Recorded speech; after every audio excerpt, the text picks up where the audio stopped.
Йыратывашы шмайялынан. Муда, иркан. Чаваш челги бурчухне, тынже путмейн. Кодаму мелис, истяму И туган тел, и матур тел, әткәм әнкәмнең теле.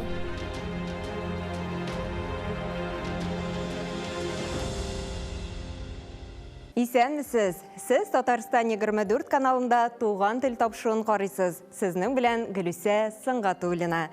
Бүгінгі тапшу Татарстанның халық язучысы, Татарстанның Габдулла Тукай, РСФСРның Горький исемендәге дәүләт бүләге иясе, Татарстанның һәм Россиянең ат казанган сәнгать эшлеклесе, драматург Аяз Гыйләҗевнең язмышы, язучылык эшчәнлеге, иҗаты хакында.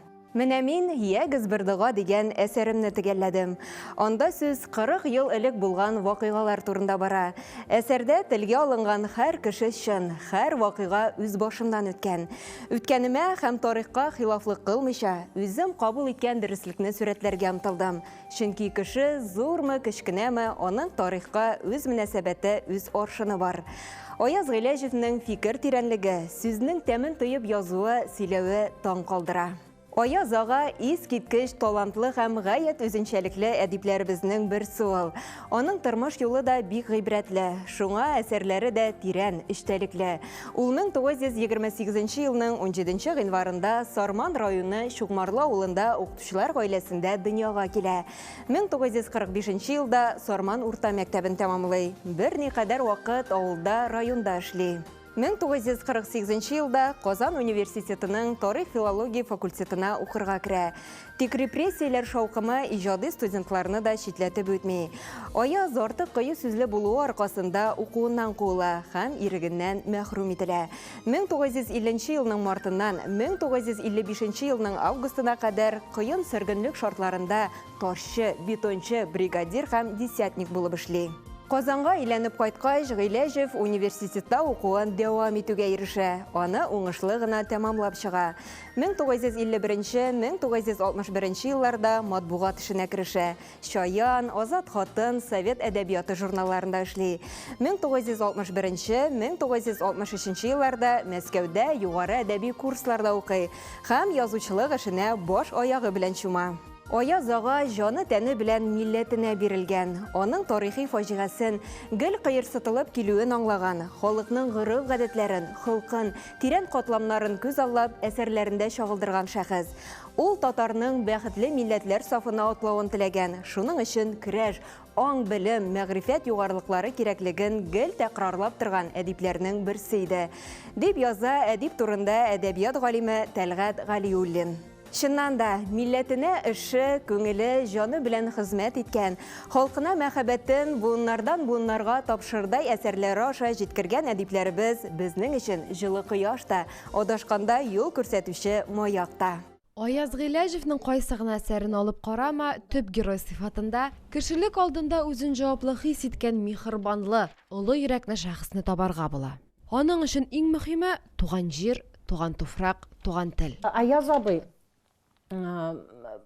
безнең туган җиргә бәйләнешне үзенең укучыларында тәрбияли һәм ул аңлата.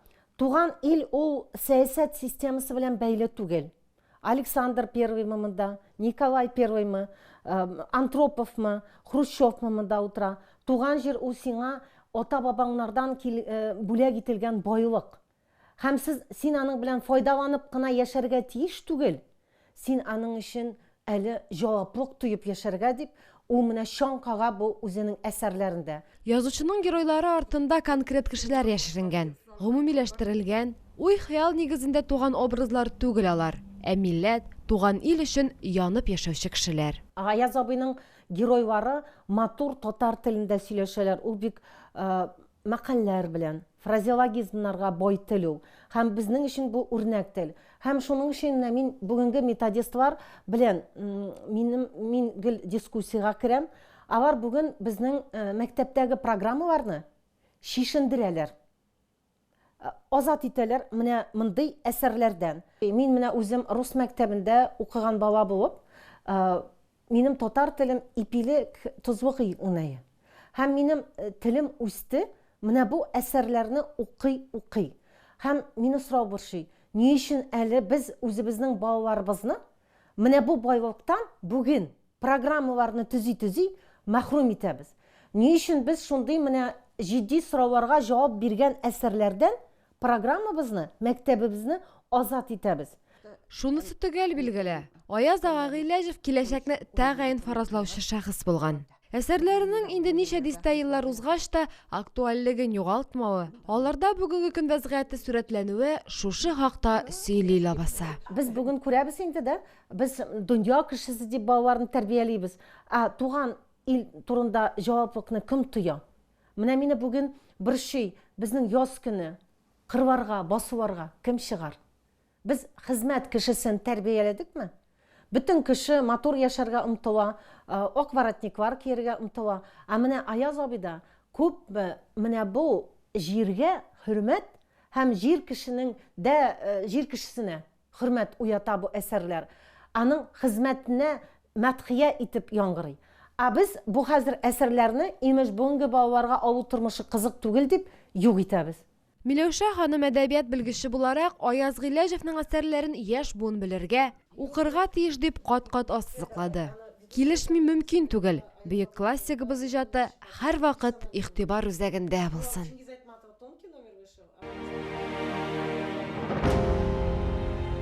Аяз Гыйләҗев әсәрләренә битараф калган кеше бар микән?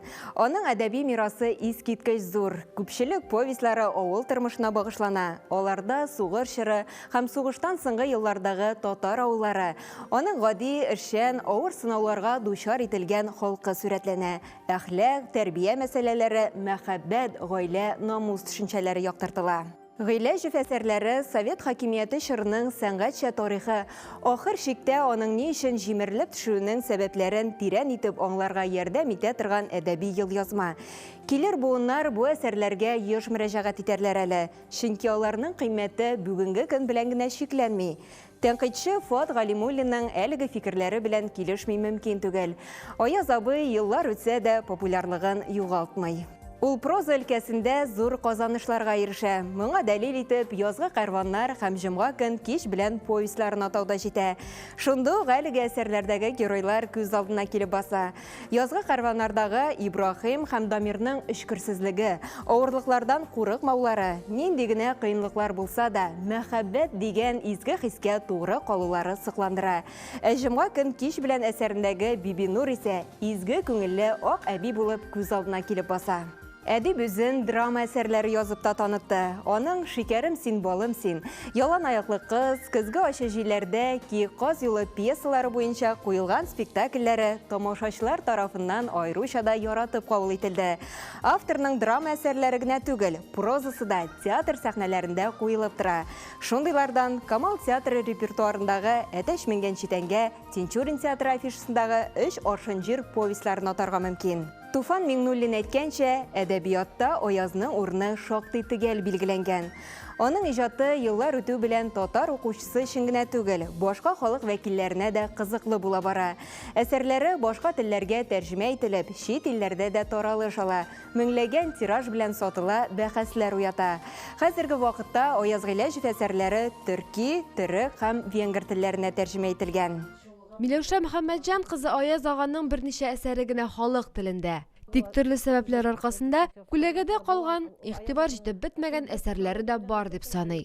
Берәү повесте әнә шундыйлардан. Аяз абаны 59 елда яза башлаган, сугыш чоры балалары турында уйланып, сугыш чоры вакыйгалары турында уйланып, һәм менә үзенең татар тормышы турындагы фикерләрен укучысына җиткерергә омтылган. Әсәр 59 ел дип гел башланып китә, һәм бу елдан Аяз абый баш тартмый. Әсәр басыла 65 елда гына, чөнки Аяз абыйга каршы тәнкыйтьчеләр күтәреләләр һәм аны әйтәләр, очерняет советскую действительность дип, аның ике әсәренә 4 повесте һәм берәүгә юл бирмиләр. Әсәрдә автор сугыш чоры авырлыгы, ачлык, ятимлекне генә сурәтләп калмый, күпме балаларның, тулы бер буынның дөньяга тумый калуы хакында сөйли. Вакытның бер чылбыры өзелеп, киләсе буынга күпме мәгълүмат тапшырылмый кала. Менә аның җөмләләре үзләре афористик форматта язылган һәм әле дә актуаль. Менә халыкка эндәшеп, Аяз абый нәрсә әйтә? Халык ботка түгел ул. Халык бик күп шәхесләрдән, кабатланмас берәүләрдән тора. Сез инде менә совет идеологиясын ачсагыз, анда Тихоновның шигыре инде, да, гвозди бы делать из этих людей, крепче бы не было гвоздей. Шәхес юк, коллектив, да, һәм син бер генә менә бу дәүләт системасының шурупы. Син бер нәрсә үзгәртә алмыйсың, син коллективта гына проблеманы хәл итәсең дип, инде мәктәп программаларында менә бу идеялар тукылган. Аяз абый туган җир турында уйланырга үзенең укучыларын өндий һәм шундый матур, гүзәл образ тудыра үзенең әсәрендә. Ул образ безнең Күктау образы. Аяз аганың тормыш иптәше, тугры юлдашы Нәкия ханым да берәүгә басым ясап сөйләде. Аның фикеренчә, бары 2 әсәргә генә тиешле игътибар бирелгән. Аның 5 романы бар, 20 повесті бар, 30-дан артык 40-лап пьесалар бар. Ләкин менә игътибар үзәгендә 1-2 әсәр генә булып торды. Укыган ул журналист укымаганмы, игътибар үзәгендәге булган әсәр тирәсендәгене сөйләшергә тырыштылар. Аның беренче әсәрләре 4 мен менә Фатих төрекчәгә тәрҗемә итү белән шөгыльләнә. Ник 4-не тәрҗемә итмисең син дим. Аязның бәгыренә төшкән авыл тормышының сугыш елларындагы фаҗигаләре тасвирлана бит анда 4 повестендә. Аяз Гыйләҗев рус, төрек, инглиз, венгр һәм башка күп кенә телләргә тәрҗемә ителгән шәхес. Башка милләтләрдә язучыбызны олылый, хөрмәтли, аның даны татарның дәрәҗәсендә еракларга илтә.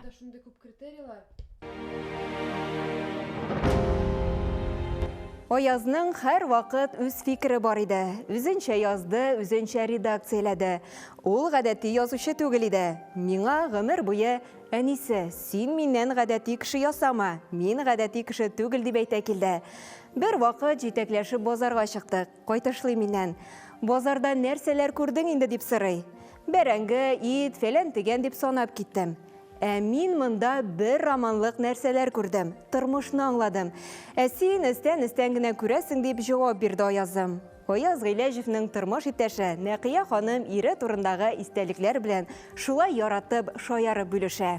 Аяз Гыйләҗев хатынына гел минем улларым музыканы үзләштерергә һәм чит телләрдә сөйләшергә тиеш дия торган булган. Музыка дәресләрен балалары теләп үзләштермәсәләр дә немец телен тырышып өйрәнгәннәр.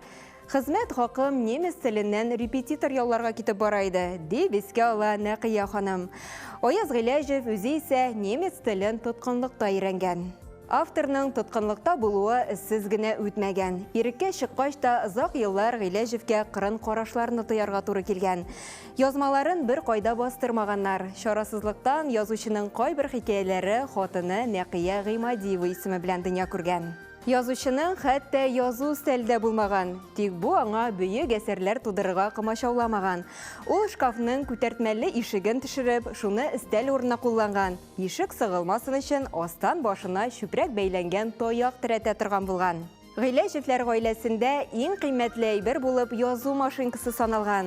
Язучы әсәрләрнең берсен дә диярле кулдан язмаган, машинкада бастыра торган булган. Улларның да һәр берсенә Мансур, Искәндәр, Рашатка 16 яшьләре тулуга машинкалар бүләк иткән. Мансур Гыйләҗевнең драматург, Искәндәр Гыйләҗевнең галим булып җитлегүендә дә кем белә, бәлки шул машинкалар роль уйнагандыр. Нәкия ханым, Аяз аганың тугры юлдашы. Бөек язучының күп кенә әсәрләренең дөньяга туу мизгелләренә шаһит булган кеше. Аяз үзенең язмаларында да гел әйтеп килә, мин үзем күрмәгән, үзем шаһит булмаган әйберләрне үземнең әсәрләремә кертеп язып китә алмыйм, мин бит тарихка калдырасы әсәрләр язам дип әйтте. Һәр вакыт ул үзенең әсәрләрен кайдандыр алган чыганаклардан чыгып кына язды.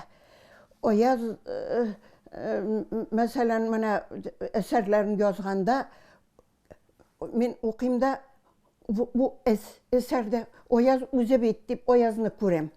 Укыйм да, әлі қойбір жерлерінде теге тасвирлауларда өзімні көрмейм да, bu meniken men deyim, meni da yaza, özün de yaza, шулук вакытта тарих бит инде ул. Аяз абыйның төп максаты булып яшь буынга тарихны шагылдырган әсәрләр калдыру, туры юл күрсәтү торган. Үзенең вазифасын нык белеп аңлап яшәде Аяз. Өмере буена татар иленә мәңгелек әсәрләр калсын дигән уйда булгандыр дип уйлыйм. Менә хәзерге вакытларда, соңгы көннәрдә мин аның күңелем серләре дигән язмаларын редакциялап утырдым. Карап чыктым. Җылый карадым. Карал мен әйтәм, бу 93 елларда язылган. Һәм шунда ул менә бүгенге көн турында яза. Аяз ага уйлары шаукымына түзә алмый, төнлә дә йокысыннан уянып иҗат итә торган булган. Кайчак мөһим фикерләрне тезис итеп язып куйган. Аязның холкы әйткәнемчә кешеләрчә түгел иде ул. Мин үзгә иде аның холкы да, ул таләп итә икән, аңа буйсынырга тиеш идең. Ул нидә язучылар берлекләрендә дә, менә хуҗалыкта да, бөтен җирдә ул буйсындыра торган. Буйсын дип әйтә торган түгел, ләкин аның холкына, характерына буйсынмыйча мөмкин түгел иде. Мин аңа гомер буе буйсынып яшәдем. Һәм ул ничек таләп итте, мин үземдә чыгып калганнардан түгел, ләкин аның холкына буйсынып яшәдем мин. Ул лидер иде. Менә төрмәдән кайту белән дә, университетка укырга кабул ителүе белән дә ул студентларны үзенә каратты һәм аның артыннан җабырлы йөриләр. Ул нәрсә әйтә шулай. Язучылар берлегенә кабул ителде, язучылар берлегендә Аяз нәрсә әйтә, аңа колак салалар иде. Нәкия ханым Аяз әфәнденең шәхси әйберләрен кадерләп саклый. Кайберләрен музейга да тапшырган. Әсәрләрен кат-кат укый. Шул юллардан юаныч таба. Сөйгәненең хәтерен яңарта.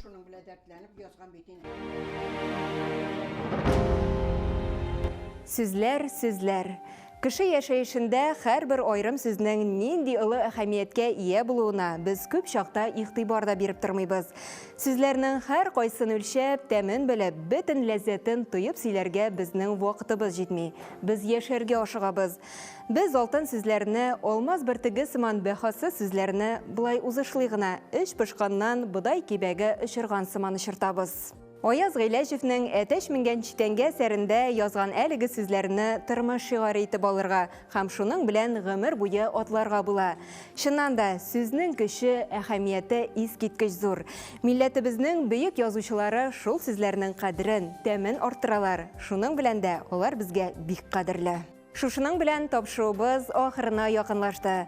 Без бүген Татарстанның халык язучысы, Татарстанның Габдулла Тукай, РСФСРның Горький исемендәге дәүләт бүләкләре иясе, Татарстанның һәм Россиянең ат казанган сәнгать эшлеклесе, драматург Аяз Гыйләҗевнең язмышы, язучылык эшчәнлеге, иҗаты һәм якыннары хакында сөйләштек. Сез Татарстан 24 каналында туган тел тапшыруын карадыгыз. Сезнең белән Гөлүсә Сыңгатуллина булды.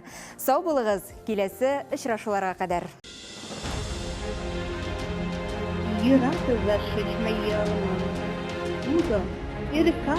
Чуваш челги бурчухне тынже путмейін. Кодам умелись, истяну И туган тел, и матур тел, әткәм әнкәмнең теле.